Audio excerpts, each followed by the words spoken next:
This episode of the My Latin Life podcast is brought to you by Bitrefill. Bitrefill is the best way to spend your crypto in Latin America. Purchase gift cards or mobile refills from more than 3,500 brands in 186 countries instantly, safely, and privately. Visit bitrefill.com for more information.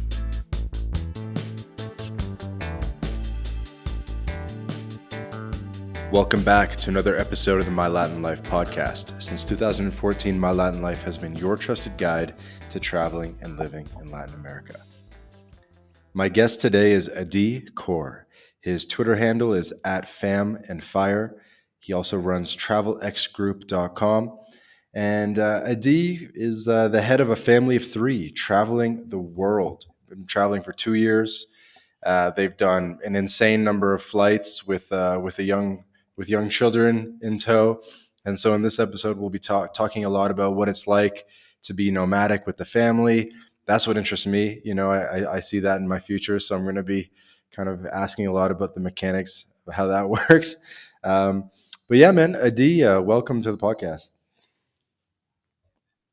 Yeah, I'm glad I found you about 3.5 months ago. I think you were one of the when I started my X handle when it was Twitter 3.5 months ago. You were one of the first accounts I found, and I think I was at maybe 0 followers. So I was definitely motivated by what you were doing. Well, I'm glad the algorithm popped us up, and you've been doing a good job on Twitter, man. I don't know, you like to get to over 2,000 followers in just your first couple of months is huge because that's the hardest part for sure. Yeah, it's been fun. It's just connecting with the right people. Some of those people, like Nick O'Brien, um, at Nick Love Spain, I connected with him right away. So I know you've had him on the podcast.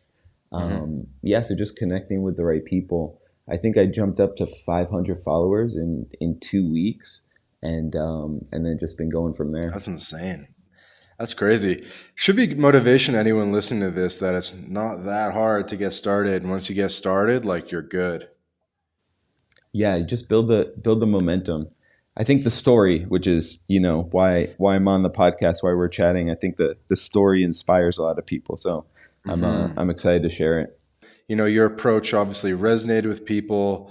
I've been familiar with the FIRE movement for many years, financial independence, retire early, which I imagine was one of your early inspirations. Yeah, absolutely. When I first started, even just prior to the Twitter account, I was just thinking about what I wanted my focus to be in terms of telling our story, and truthfully, after starting a family, getting married about 6 years ago, and then having a child 2 years ago, my life definitely shifted from being all about work and career to family, and then how do we have financial freedom and freedom to travel and enjoy the lifestyle that we have. Hmm. How old are you now?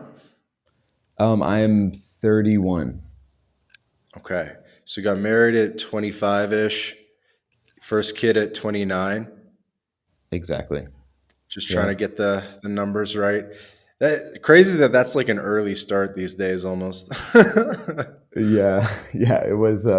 All my friends were definitely calling me strange at the time, but but no, it was perfect, man. It timed out perfectly for me and for my story with my wife. So I wouldn't change it any other. I wouldn't have it any other way.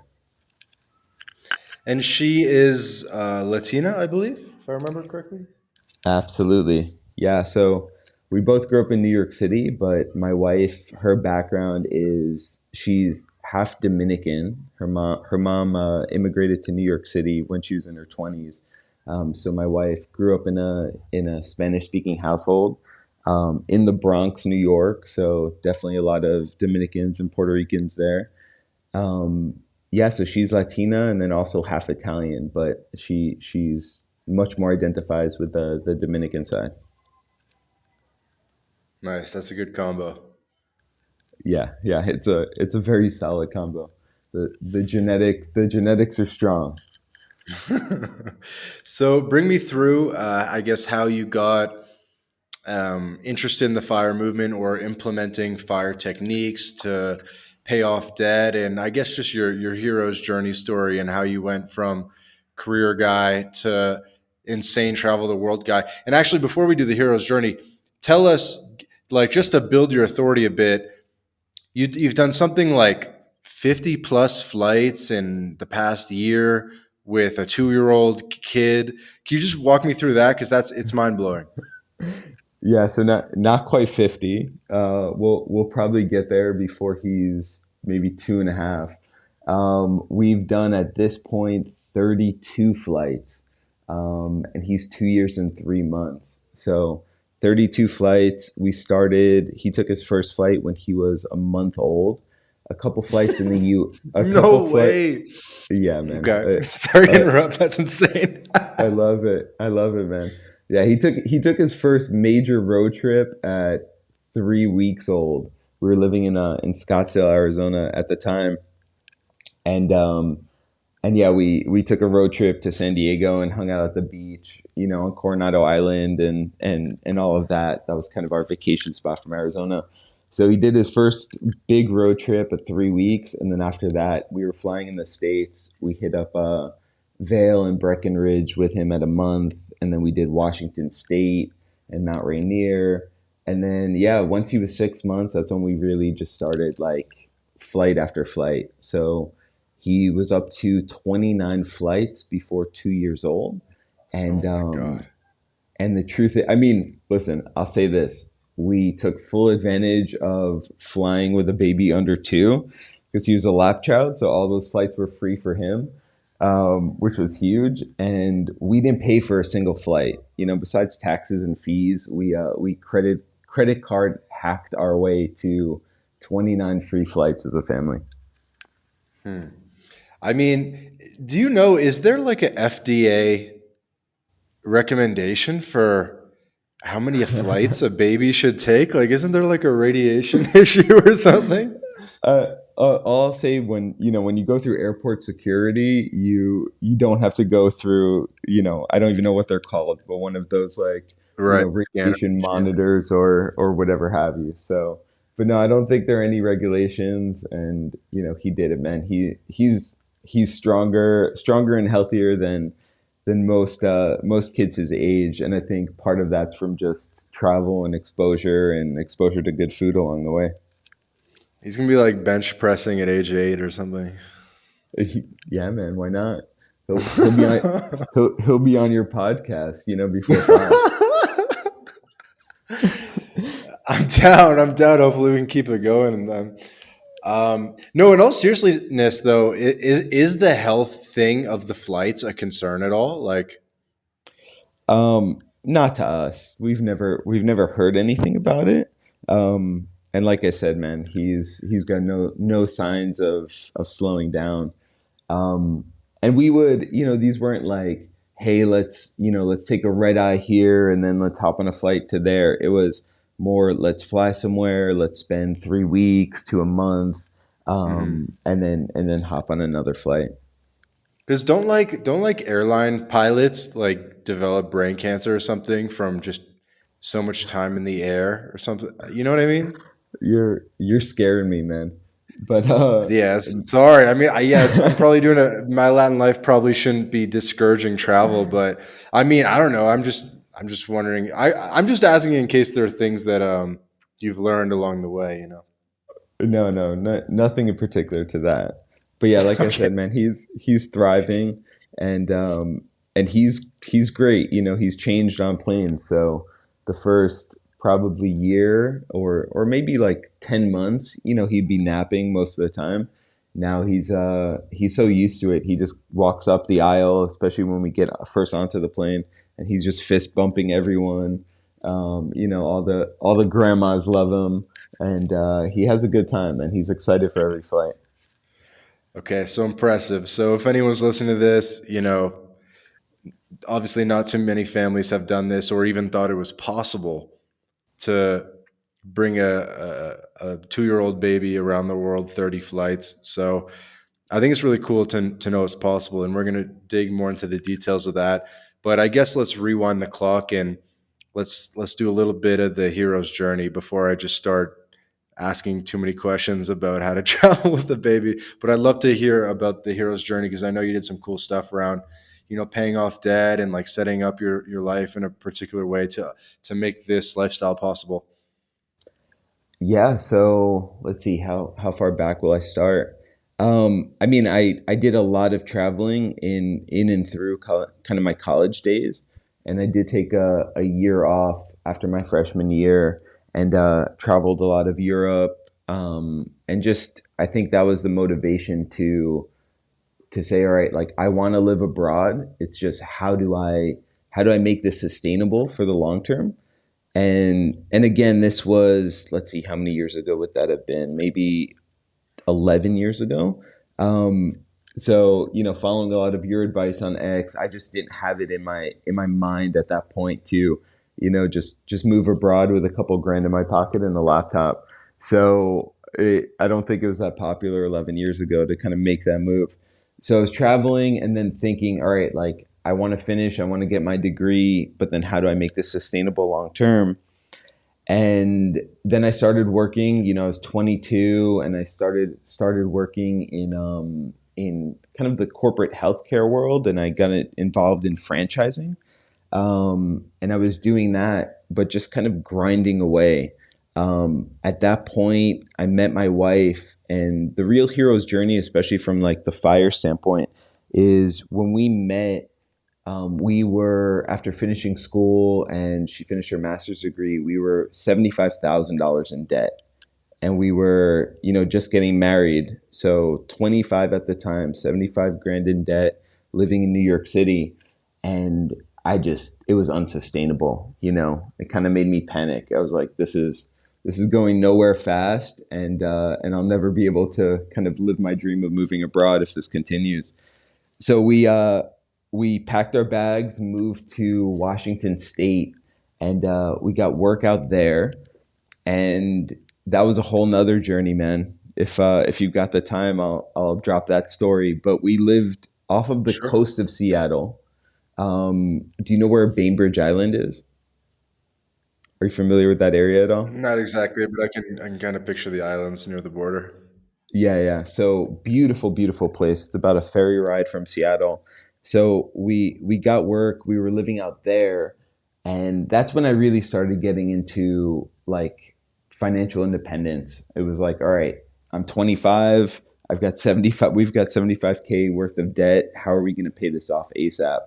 So we were earning pretty well, but the hero's journey took us to renting out and living in a studio apartment, living well below our means, and just saving every single month with the goal of paying down the 75K.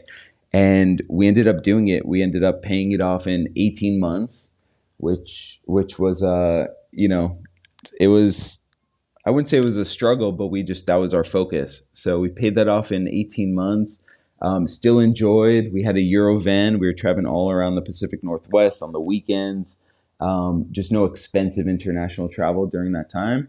And then once we paid that off, it was like, all right, we've got these habits in place. How do we, reach financial independence or close to it in the next couple of years, and then get abroad? This episode of the My Latin Life podcast is brought to you by Language Blend, the new best way to learn Spanish. Language Blend focuses on what you actually need to live and get by abroad with daily one-on-one lessons, a dedicated texting partner. It's like living in a Spanish-speaking country without ever leaving home. Go to languageblend.com for more information. So 75K paid off, 18 months. You're in Washington State. You got a van. What's the next step? Yeah, next step after that, once that hit zero, we were kind of investing along the way, but then we just like hyper focused on keeping those money habits alive, and saving as much as we possibly could every single month, moving forward to build that foundation to then be able to move abroad and reach a certain level of financial independence that gave us a lot of options. So we just continued to save. I think at that point we were saving about 70% of our income, so over one salary for sure. Hmm. And that just opened the door, man. Then our net worth and our ability to save and invest went from minus 75K to 100K, and then multiples of that, to the point where I think after 5 years we had saved and invested over 400K, and continue to do so, and are reaping those benefits. So we've got that foundation and the cash flow to sustain our lifestyle and sustain our lifestyle abroad, and continue to build wealth. Hmm. And what was your main career, I guess, before you started traveling? Yeah. So by the once we left to travel 2 years ago, I was director of operations for one of the fastest growing health franchises in the states. So I was really in the corporate space. Um, yeah, helping franchises, healthcare franchises, working with franchisees of different types. So I don't want to throw out any company names out there, but within the healthcare franchising world, and my wife has always been in education. She started off as a school teacher in New York City, continued that, Hmm. and now she's on her way to becoming an administrator, principal, vice principal, internationally. Of a vice principal internationally. Yeah, so I had at international schools. Um, Ah, okay. yeah, there's a whole network of schools really all over the world, geared toward diplomats, and then even expat families that want to move abroad. We've come across a lot of these in South America, so that's her career path. Gotcha, gotcha. And so you basically saved up over 400K from in-person jobs and just saving and investing. Exactly.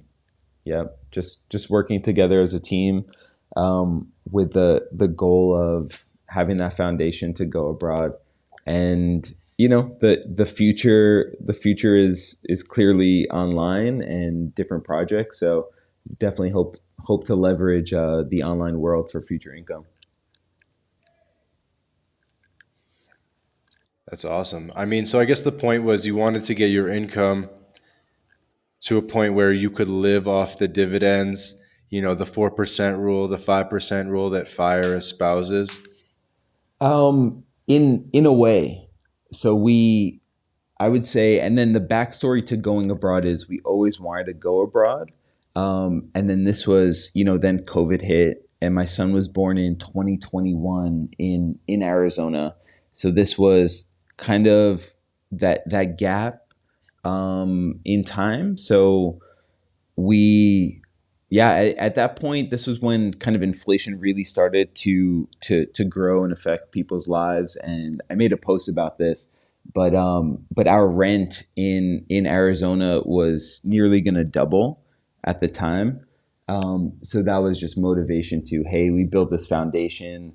Let's live off of the cash flow that we have, that we've built, and let's go abroad. And we decided to take that sabbatical year and just travel. And we could talk a lot more about where we've been and what we've experienced, but that was the motivation behind it. It was like, prices are skyrocketing. I don't want to sign another lease. We have this, Hmm. we have our young son at home that we want to spend as much time as possible with. So let's take that year off to travel because we can.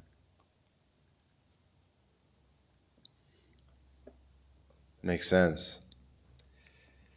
Yeah, I think a lot of things changed, a couple of years ago, and so it was definitely pretty good timing, I would say. Was this something that you were already starting to work towards, or like if someone's listening to this, what steps would you say that they need to put in place before they make the move? Before they make the move, I mean, you need a game plan to determine obviously where you want to go, but for how long. So this was our game plan was always, hey, we want to be abroad and live our family life abroad in different places and truly just live out our dreams of living in different places, having home bases in different places, having our freedom of time. So for us, it's very much long term. So we built that financial game plan to do that. But if someone, let's say, wants to take a sabbatical or just have a year off with their family traveling, um, I think it's just understanding where you want to go, what the expenses are going to be, and having that, having those funds available to you. We have cash flow coming in from investments that helped with like a great portion of what our expenses were abroad. But once you know the amount, I think it's a lot more attainable than most people think, especially if you're going to countries in Latin America, especially if you want to just experience life, the true culture of the experience, and not live like a tourist visiting for a week. Yeah, so let's talk a bit about cost of living. I know this is something you wanted to discuss, and you seem like a very numeric guy as well. So, and I guess we'll specifically focus on families and cost of living for families, because I think as a single guy, like a lot of people know what it costs to live as a single guy, and you can slum it more, or at least we kind of know what we're in for. Right. But once you're a family or like a unit, it's I feel like there's a lot of unknowns in terms of the cost of living. Yeah, we definitely did not slum it around Central or South America. We were trying to have a great experience and a great experience together and for my son. Right. Uh, No, obviously, I wasn't insinuating that. But if you're a single guy, like you yeah, could live in a hostel or something. But living in a hostel as a family would be a little weird. I don't know. You know what I mean? Like stuff like that. yeah. We've taken many trips in hostels and private rooms, but yeah, to live, um, we didn't know exactly what to expect. And I'll say the backstory was, hey, let's start in Costa Rica and go from there. So my wife and I previously we've done travel in Central America. We've been to Costa Rica. We've been to Nicaragua. We did some short trips to Colombia. So we had an idea. And then being that kind of that numbers guy from a financial standpoint, I would leverage sites like Numbeo is one of them, and just blogs and stuff to get an idea of what things cost. And Airbnb was just a great resource at the time. I'm not a true Airbnb fanboy after using Airbnb for 2 years full time traveling. But it was just a great gauge of, hey, if we go to this area of Costa Rica for our first month, this is what rent will run us for. Normally, we were in like a pretty nice like 2 bedroom apartment, 1 bedroom if it was big enough and had like a nice big living room, but for the most part, like 2 bedroom apartments. And then we knew just from running our own finances that your rent, your living cost is essentially going to be your highest cost. And then transportation, we really didn't have to worry about from a car standpoint. So we factored in some just for local traveling and buses and Ubers and taxis, and then food. Man, it was really just like where we stayed was our biggest expense, and then just food and some entertainment. So all of that factored in, and we can go into the details of each place. But all I'll say is that our cost of living was cut, man, probably down to a quarter of what it would have been in the States, especially with a young child. Really.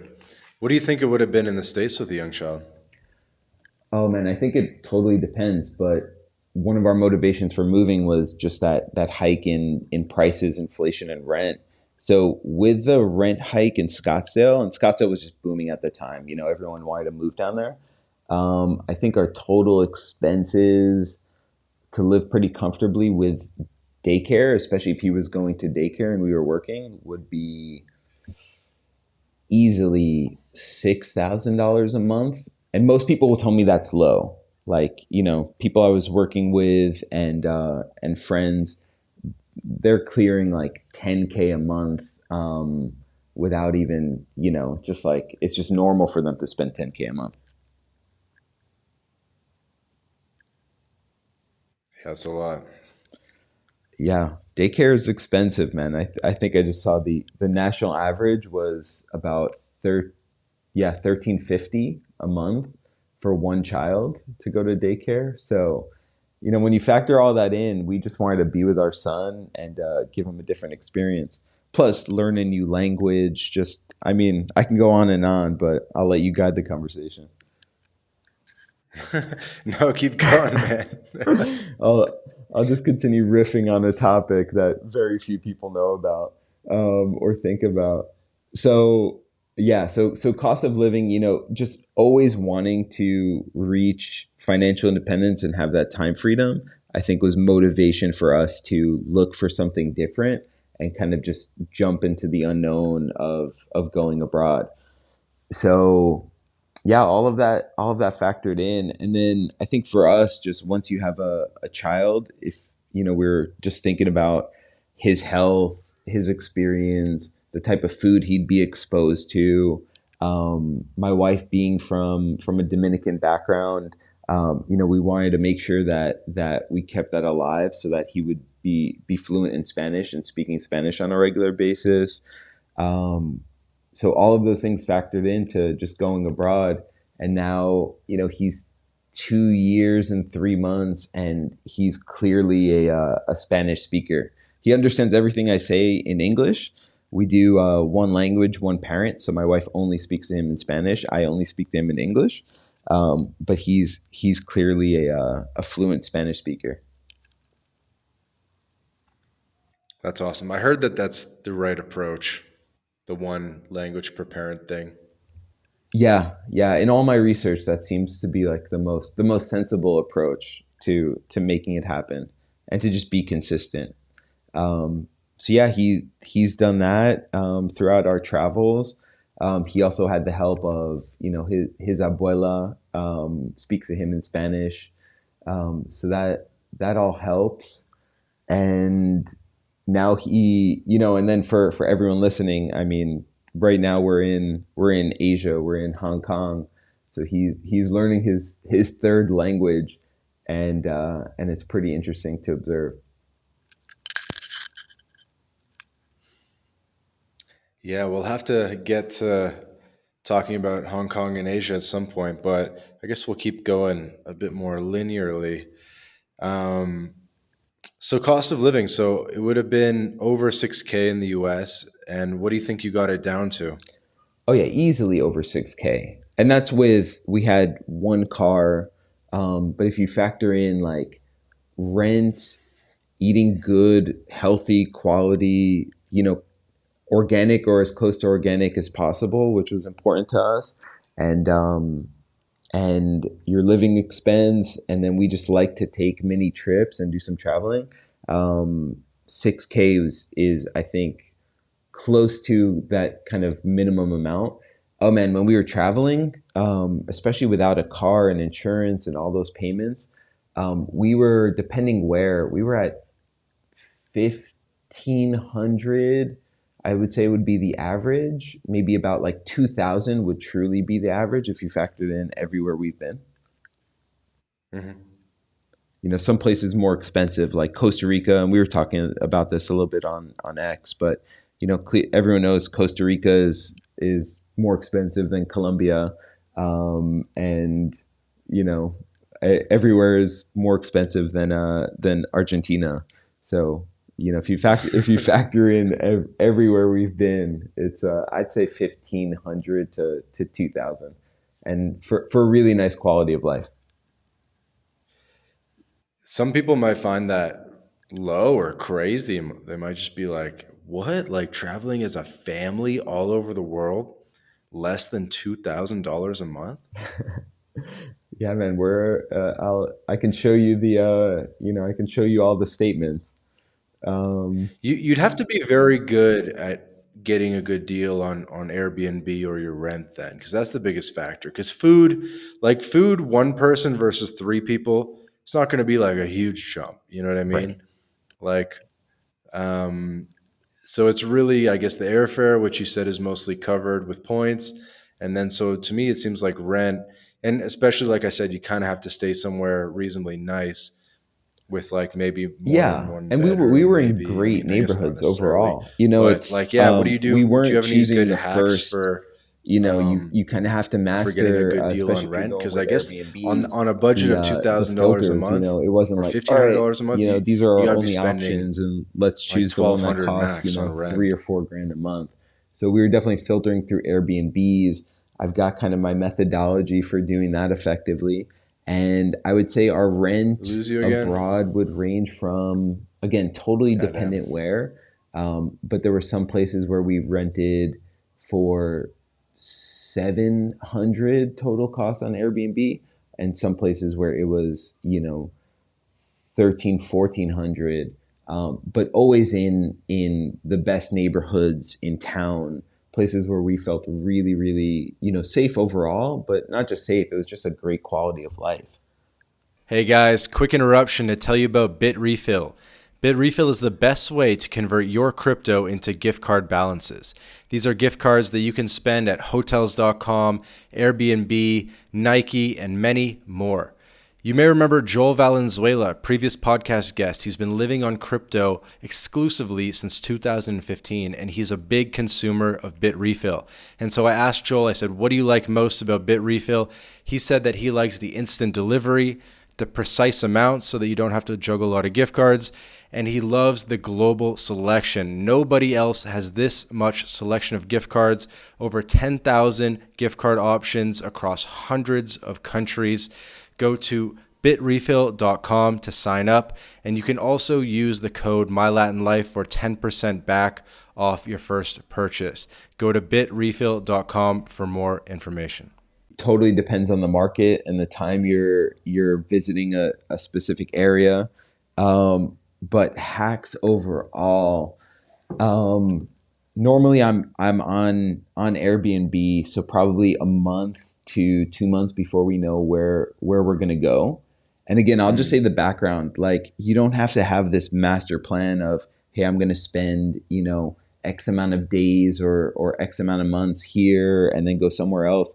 For the most part, our journey was like, we picked a place that we knew we wanted to go, and then after being there for a week, connecting with some locals, making some local friends, you just find out where another great spot to be in is, and getting a local perspective, right? Instead of like reading a travel blog, which commonly, you know, some of these people haven't even visited the areas, or they're there for 2 days and they come up with a Mm. whole write up. So we're just kind of connecting with locals and doing our research, and then we determine the next spot we want to go. So after a week of being somewhere, then I'll hop on Airbnb, research the next spot, see what's available, and then just do my research from there and say, okay, great. What one bedrooms are running for the most part, you know, from 600 to 900, and two bedrooms are running, you know, from 900 to 1200. And then, yeah, just do our research, read all of the reviews, make sure that these are reputable hosts, and, you know, these aren't brand new units that are just going up for rent with no reviews. And once we find something that works, we book it. And if we want to stay longer, oftentimes we've done this about 3 times. We'll just connect with the owner of the property and see if they'll allow us to do, you know, an even longer extended stay Off at it. Airbnb. Yeah, off of Airbnb. And we have not been told no. It was just, yeah, it was just, hey, is this available for, you know, another month? Especially if you're doing long term. And a lot of our hosts were totally open to it. So that was a big money saver. Okay, so it sounds like just booking a month or two in advance probably does save a lot of money because there's a lot more supply available, and you have time to maybe, I don't know if you ask for special offers as well, but you kind of have time to do this special offer negotiation because that takes a couple days as well. Yeah, so for the most part, because I also wanted to just enjoy wherever we were and not stress out about, are we getting a like a spectacular deal in the next spot? By filtering through Airbnb and finding a couple of choices, I would just make sure that clearly they were available for a month or longer stay on Airbnb. So Mm. that itself provides a major discount if you're booking for a week, if you're booking for a month versus if you're booking for a week in terms of the daily rate. So that would drop it down substantially. And then from there, once we connected with the owner, we would take it offline and talk, especially if we really liked the place and my son liked the place and we liked the location. Then it was like, hey, is this open for another month or another 6 weeks? And yeah, we did that in Argentina. We did that in Buenos Aires. We did that also in Costa Rica. So it worked out really well. Okay, cool. And do you try to like give them a hint, be like, hey man, you might want to, block your calendar for the following month, that type of thing. Because otherwise it'll get booked up if it's like a Yeah, sick place.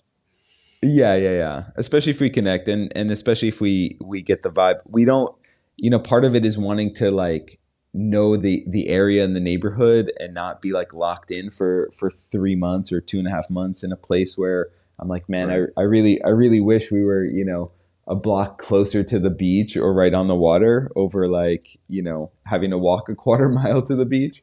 So I would just connect with the owner. It certainly helps that my Spanish is definitely at an advanced level, but my wife is very much a fluent speaker, so she would be a great connect with people, Mhm. and then we would just feel it out and go from there. Got it. Got it. So monthly rentals far in advance, do a little negotiation. But even still, how are you getting such good prices? Because Airbnb is just not that cheap these days. Obviously, I know it depends where you go. Um, but yeah, it's almost like very difficult to find a decent place on Airbnb less than $1,000 a month. Yeah, I think it just maybe it was the timing of when we were doing a lot of this too. And again, our expenses have changed where we currently are, and in Asia. But man, if you do it, if you're just strategic with the Airbnb, like for example, we were in our first stop in Colombia was a common stop for most people coming from the States, but we were in Medellin and we were in El Poblado, um, and we didn't know about other areas, and we just chose that particular area because it was where a lot of kind of expats are, and we knew that it was a Mhm. safe area, somewhere we wanted to explore. So we were renting a really large. I'd consider it a 2 bedroom. It was like a really large 1 bedroom, with another kind of side room. So it was perfect for us. We had access to kind of a garden lawn area, and we spent, I think it was 875 for a month there, and it was Yeah, great, Medellin's man. pretty good. Colombia's pretty cheap. Yeah, and we could have, and then if we wanted to stay longer there, it would have been substantially cheaper. Like from there, I mean, I'm sure like Guatape, Mhm. right, which is a common kind of like day trip, like tourist destination along the reservoir there from Medellin. We we loved it out there, and we wanted just kind of like a rural Colombian, kind of farm experience for a month, and we rented a great spot out there, and I think that only cost us.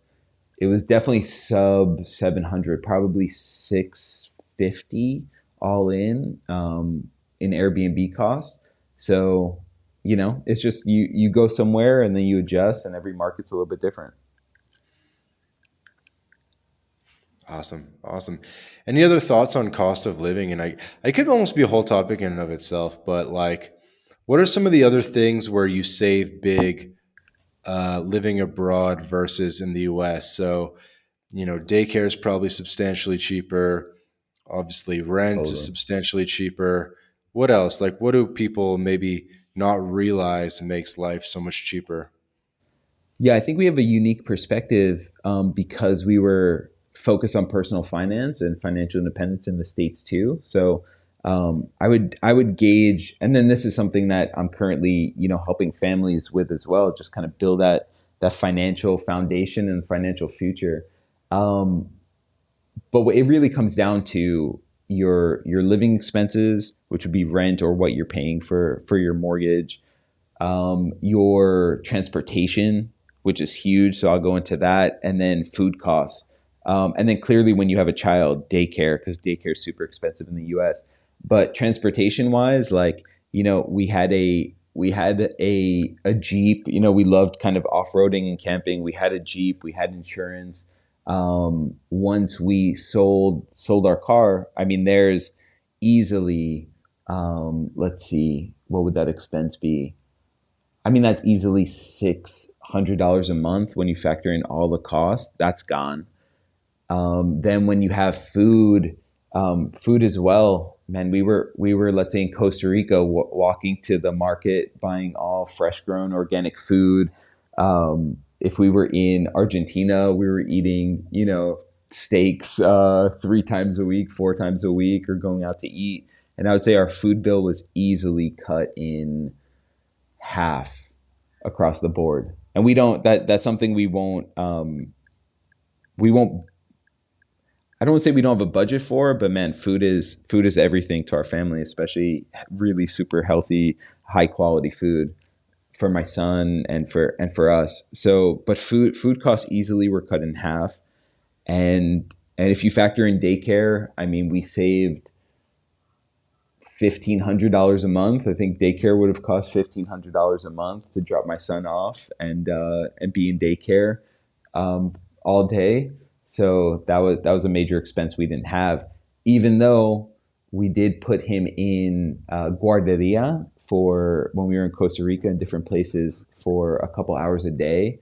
And when we were in Spain on the Canary Islands, he was in daycare, not full time, but full time would have cost us $500 a month compared to $1,500 a month. Hmm. What about health insurance for the family? Yeah, great question. So traveling health insurance is, I mean, it's clearly substantially cheaper than health insurance in the States. We had a health plan, like a traveling health plan for all three of us, which we did have to use um, twice with my son, but we got really phenomenal care in Costa Rica and in Ecuador. And that was covered with our kind of international traveling health insurance. And I believe we were using Safety Wing. I'd have to ask my Hmm. wife exactly which one, but yeah, I think Safety Wing was the one that we had decided on. Okay, so are you using Safety Wing, a family plan for Safety Wing, as well as layering something else on top of that, or Well, from our own financial standpoint, we have an HSA, like a health savings account, right? that we were using, and just in case. And with the cost of living, I mean, with the cost of healthcare abroad, we were very, very easily covered with everything. And just for, I'm sure most of the listeners know, the cost of high quality healthcare when you're abroad, and in Latin America, is a fraction of the cost of what it is in the States. And to give an example, we flew back to visit family. My mom was having a kind of big birthday bash, with the entire family coming in. So we were in California, and my son needed a quick trip to like an urgent care, and it was for what ended up being a scratch. They didn't do anything to truly help, and we were billed, I think, $350 for 5 minutes of no care, just for someone to look at my son and the scratch, compared to, I mean, I don't even know if we would have been charged abroad, and if so, it would have been just like pennies compared to that. Yeah, I mean, $350, you kind of got off easy in the U.S. healthcare system. Yeah, literally, this was like we walked in, had to wait for half an hour, and then we were out, within 60 seconds of seeing anyone. But yeah, so we spent probably what it would have come out to, maybe $2,000 an hour for the amount of care that we got. Hmm. So, what would your advice be to a nomadic family? Like, should they just get by on safety wing? Let's just say maybe they're not American or just don't want to do the HSA. Um, is it just safety wing, or is it safety wing plus something else, or how does it work?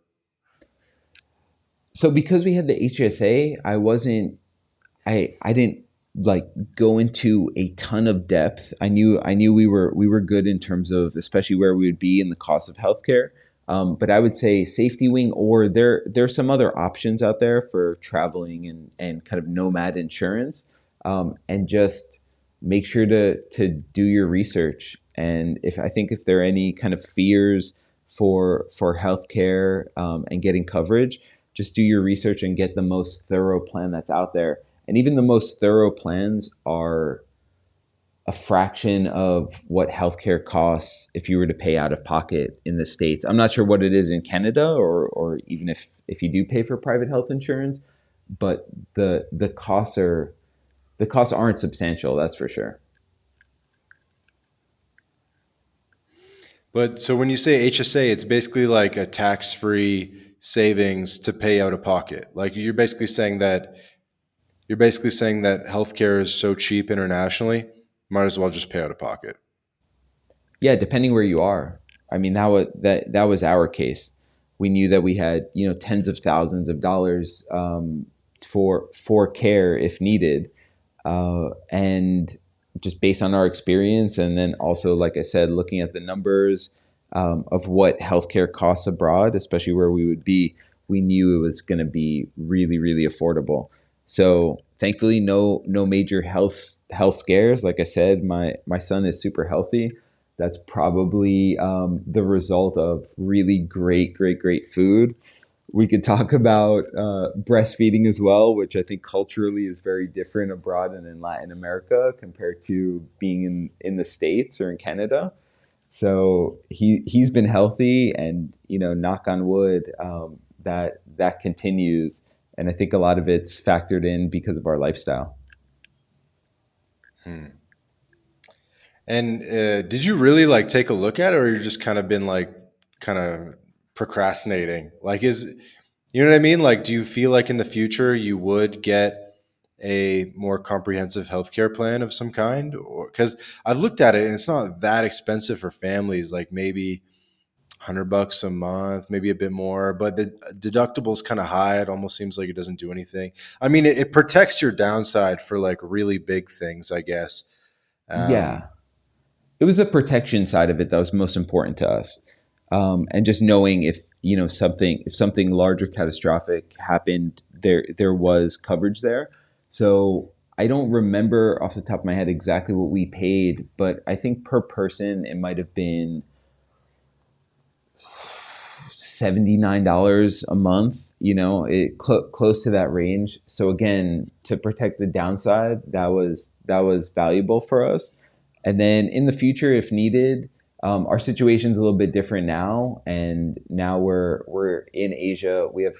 We're in a location. My wife is working abroad and has coverage for us, and we still have months and months of travel, every year with our son and all of his school breaks. So it's a little bit. It's I would say it's certainly different now, but into the future, if we take a year off because we want to and travel, we will, we'll make sure that that's completely covered. But I definitely recommend for people to do their own research. And if anyone has any questions, or they reach out to me on X, I'll do a deeper dive into it.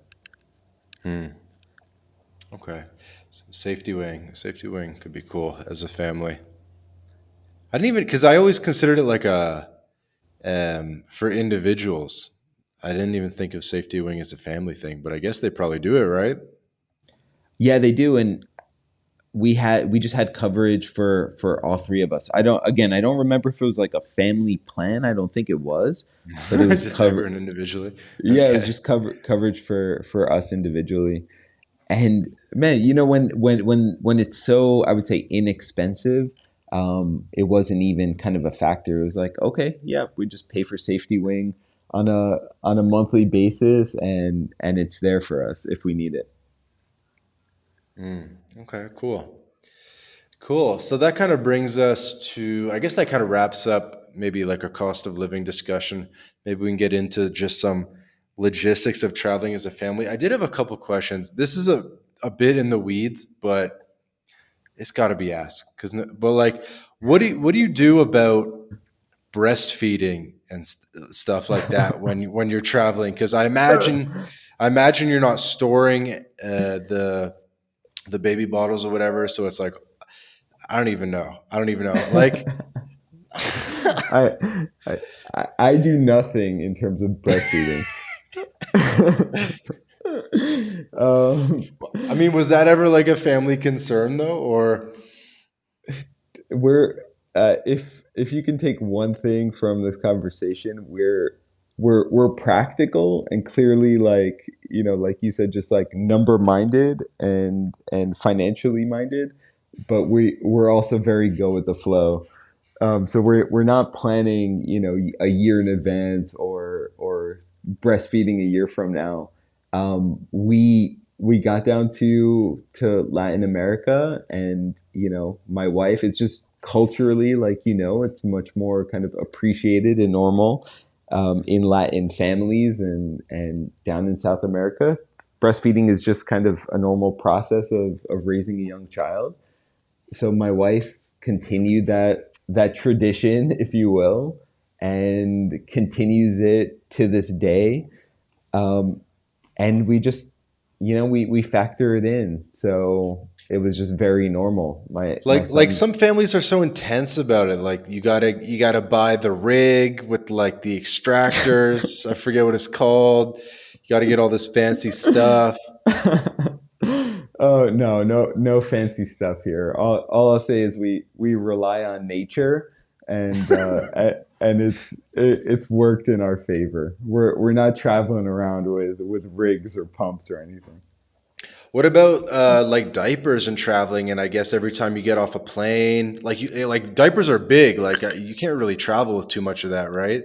So I guess every time you get off a plane, you got to hit the pharmacy or whatever, get like a 24 Yeah. pack or whatever. I love it, man. We're definitely in the weeds.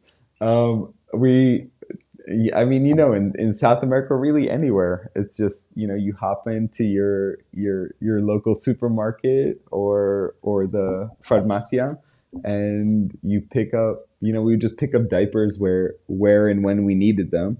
And when you're traveling, you just we'd have as many as we needed for the trip or the travel, or what would get us through a couple of days of getting somewhere. And then I think diapers are universal no matter where you go.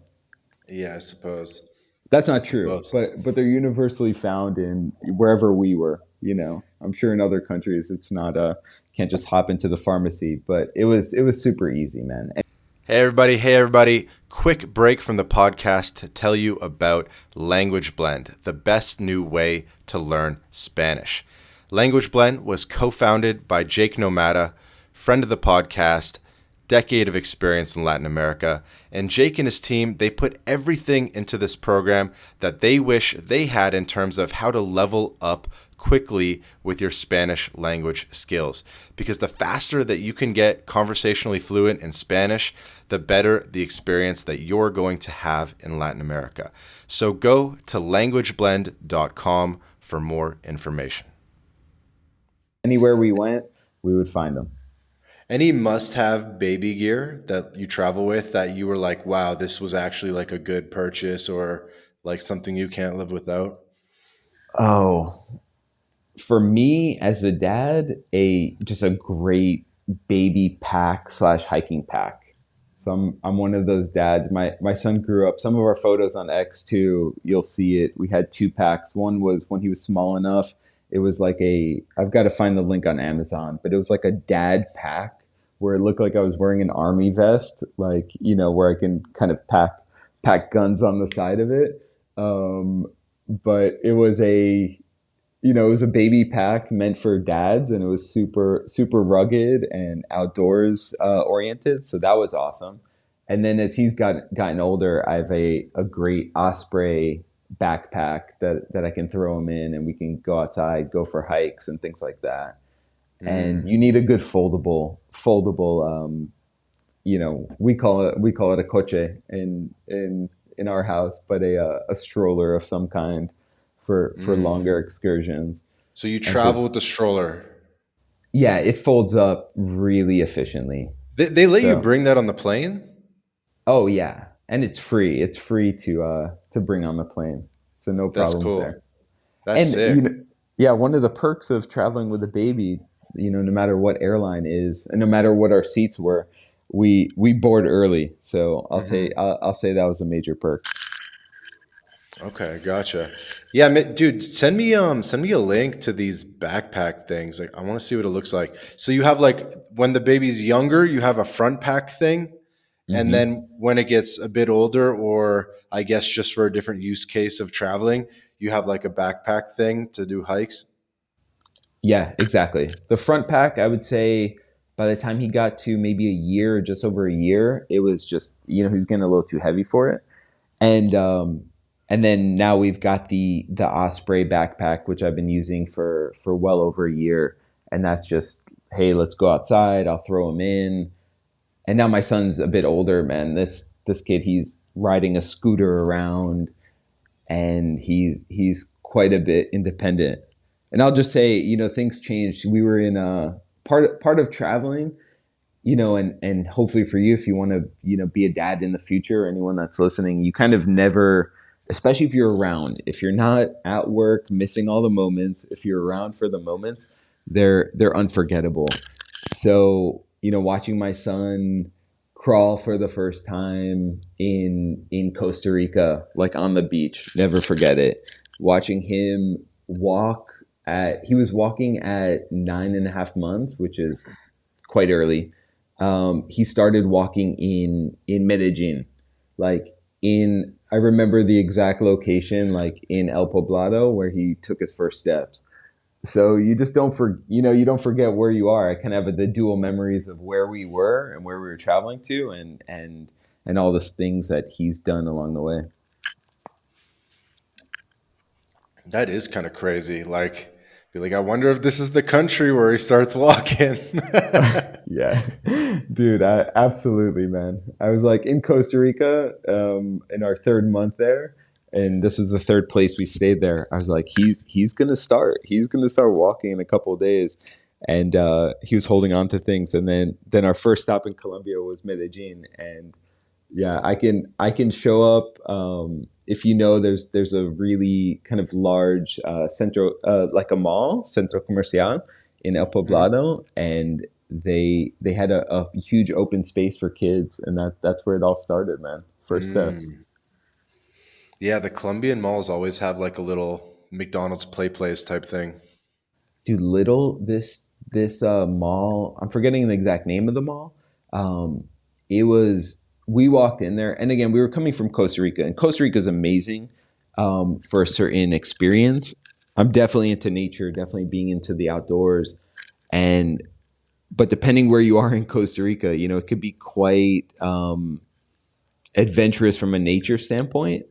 And I would say the infrastructure, for the most part, can use some work there. And then we got to Medellin and to this mall, and we were just shocked, man. And the malls are so different in Latin America, especially Colombia, compared Hmm. to the U.S. You walk in there, and it's like almost being in a mini city, right? Everything was just unreal. And it wasn't a play area; it was like a football field worth of kids running around and activities for families. Yeah, malls are definitely popping in Latin America still, not ghost towns. yeah, the complete opposite. If anything, it's like the center of town. Hmm. Trying to think what else. I know these are like random detailed questions, but they're hard to. There's like nowhere else you're going to hear this on a podcast or even written down. So breastfeeding with the strollers. Here's a question I had. Strollers obviously work very well in suburban US where everything's flat, but in Latin America where the sidewalks are cracked and have gigantic holes in them all the time, like is a stroller even useful, or are you just going to have them in like a backpack thing or like a sling the whole time? Oh man, it depends where you are, right? Like when we lived in Argentina in multiple locations for 4 months, and a stroller was great. You're just, I could have him in a pack or just use a stroller and get around the neighborhood in Argentina and do it no problem. Colombia depended where. Like I said, we lived in Guatape for a month's time. So, the roads needed some work there, and there are definitely some hills. So that was kind of a pack experience mostly for us. And then, but it really depends on the infrastructure of everywhere. So I'm glad we always kind of have both options for us. Okay, so if it's not too hilly, it works. But like, yeah, if you're in like a hilly, cracked sidewalk place, is a stroller even a thing? Or you got to get like a off Totally. duty, off road, intense stroller with like big wheels. Yeah, we for a long time we were using kind of like it would be like a running stroller, like with those larger wheels that you'd see like marathon runners or parents running long Mhm. distances with their Like kids. bike wheels. Exactly. Yeah. So like mini bike wheels, and that always worked fine. Okay, so so if you're a LATAM family, get the intense stroller with the bike wheels.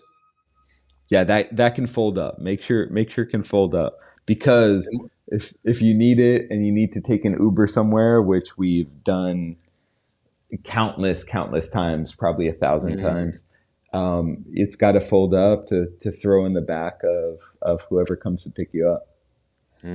okay, fold in the back. Okay, cool. So the pack, what's like I guess it's a random, but what's the longest hike you've ever done with the kid? Like, do they do well if it's over an hour? Yeah, I mean, my son loves it, so he'll be in the pack, and then I'll let him out, and he'll be able to walk for a bit. Then we'll go pack again. So I would say the longest hike I've done with him specifically would be 5 hours in Jeez. total time. Not something I do, all too often. But yeah, we get out. He gets out. He Sounds loves like it. exploring. Yeah, yeah, yeah. And I think at some point it was just like, man, I can't just like, I want to enjoy the hike too. I don't want to carry you on my back for 5 hours on a 50 degree incline. Okay, so the pack, the stroller, the breastfeeding. What about just the fact of like all these new Airbnbs and environments and stuff with the kid? Like maybe they don't respond well to the fabric of the sheets or the blanket or whatever. Do you try to do things to make it to like instill some familiarity in new places, or like have they ever had like a nervous breakdown to like a new spot that or something like that? I don't know. No, I mean, all incredible questions. No, he's just adapted to every location we've been, from going from spending a month like on a beach in Costa Rica where literally we were in the sand every day, to, let's say, being in a different climate, or being in Quito in Ecuador, where our experience outside was mostly, hey, you got to put on a long sleeve, and we're playing in the grass. We're no longer in the sand. So I think he's just adapted, and is excited everywhere new that we go, even if it's for like a mini trip.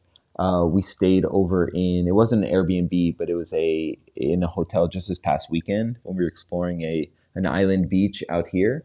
And man, we go somewhere new, and he's just excited to open up the drawers and check it out and feel out the bed and see if it's a bed worth jumping on or not, and he just adapts. So I think that's a matter of just being super fortunate, but then also at the same time, it's he's been exposed to so much, so I think that's what he knows.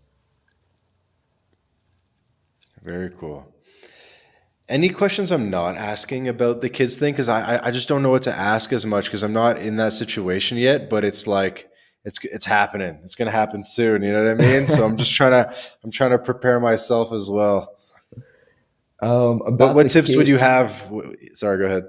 yeah. Okay, so thinking about tips, it's just being adaptable. Clearly, when you have a child, your life changes, your schedule changes, and I would say that the first couple months, just at least from our experience, being in one place, as long as you're home and have the time to be with the child, I think that's the absolute most important part of that experience for us.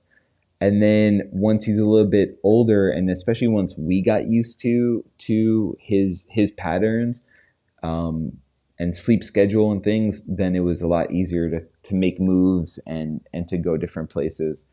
But being home for, I would say, the first couple months easily, and then after that, it's making sure that you pack everything he would need for a destination. From, like, if you're going to the beach, make sure you pack his beach gear, because again, it's a lot easier to just order on Amazon if you're in the States, or hop into a store, than to find exactly what you need in a small Colombian village.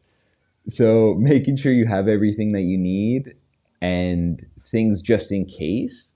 Like, we always had some medication if needed when we were traveling, or things like that. But that's really it, man. I would say you might have to do an interview with my wife to get all the details of exactly exactly what's needed, because she's a good Latin mama.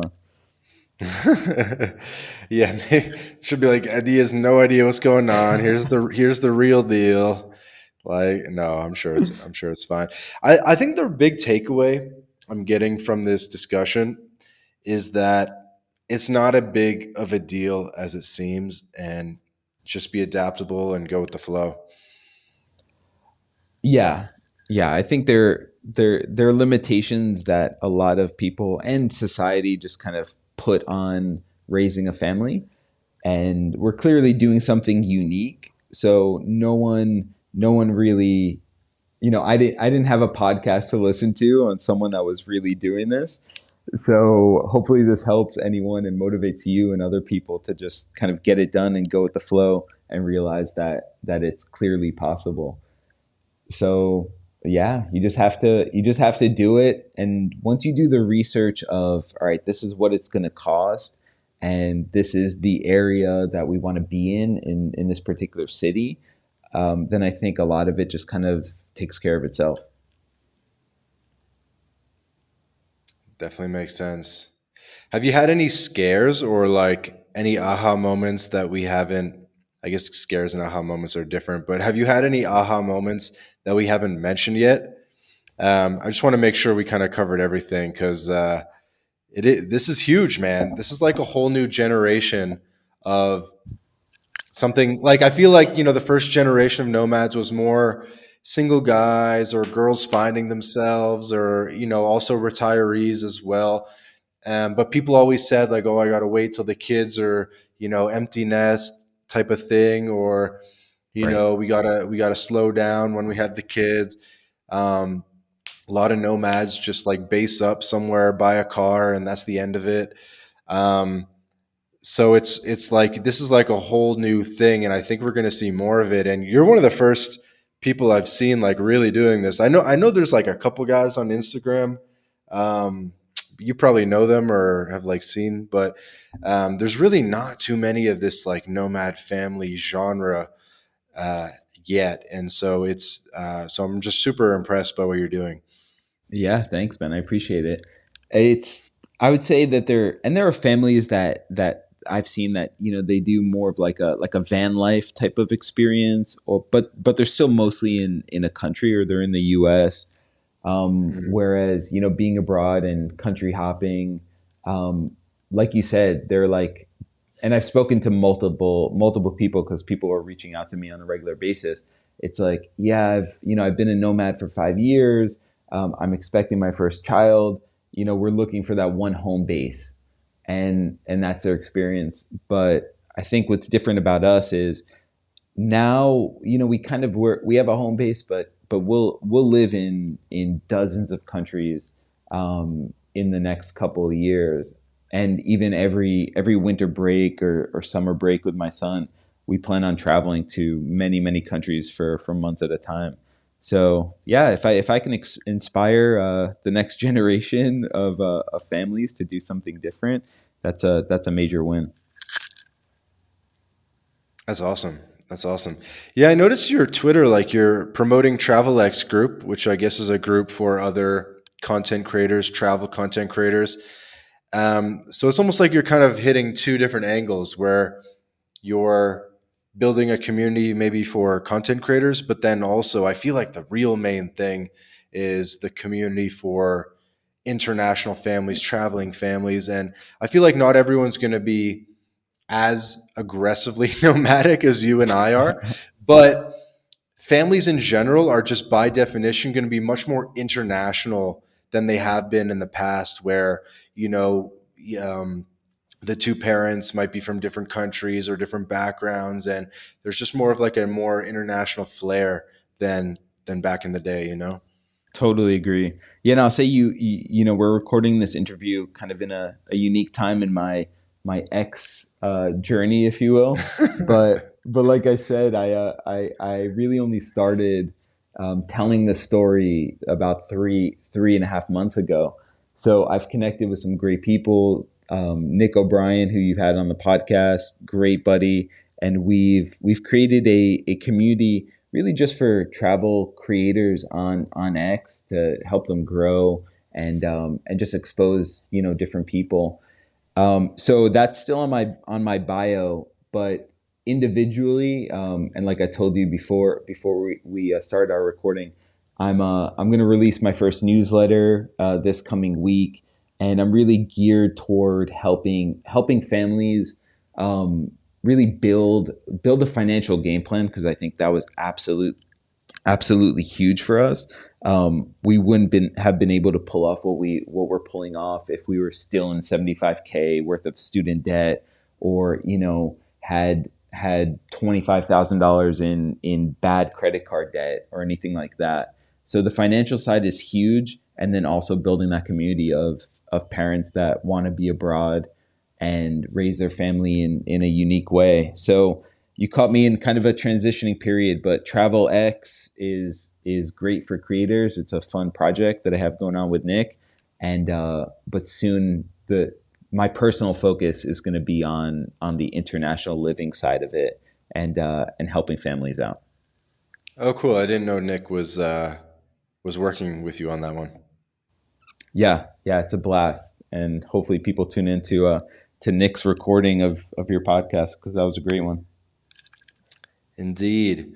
Cool, man. Well, let's get to wrapping up. I guess we already kind of got started with the shout outs, but take this time to direct the audience to wherever you want to direct their attention.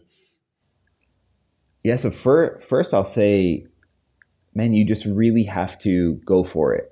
Like if a family has a dream of spending a ton of quality time together, living a less expensive but really higher quality of life together, or having your child learn 2, 3 languages and have that be the norm, then you just have to really go for it. Start with one place, and then figure it out from there. And like I said, I'm here to help anyone listening. If you have a family, if you want to start a family, or even if you just have questions about where to go abroad from our experience, send me a DM on X. Give me a follow. When the newsletter comes out, I'll have a link for that in the bio. Sign up for the newsletter, and let's make your, it's kind of cliche, but make your dreams come true abroad. It definitely happened for us. That's awesome. That's awesome. All the links will be in the show notes. By the way, just for future reference, are you chilling in Asia for good? You coming back to Latin America? What's good with that? Oh yeah, man, we have to record a whole separate podcast on Asia. I'll be a regular guest on your spaces. Shout out to your spaces. I got to get them going. They're still buggy. They're still buggy, but Thanks, man. I'll give the rundown. We're in Asia for now, and like I said, my wife has her career in international schools, so my son started school, and but we'll do easily winter breaks and summers in Spain, and then Latin America as well. But we'll be all over the map, so just follow along. no, cool. It's just good to know because I'm trying to make a mental map of all the like gringo dads in Latin America, basically. I'm here, man. If I'll be president of that group. Sweet, sweet. Looking forward to it. Well, Adi, thank you so much for your time, man. This was really cool to hear about. I know I have so many more questions, like private school, internationally, a million other things. So we'll have to have you back on the podcast or run some spaces and find ways to collaborate together in the future. Thanks, man. This is a great time. My son just walked in the room, so I'll catch you later, Vance. Cheers. Have a good one. Cheers.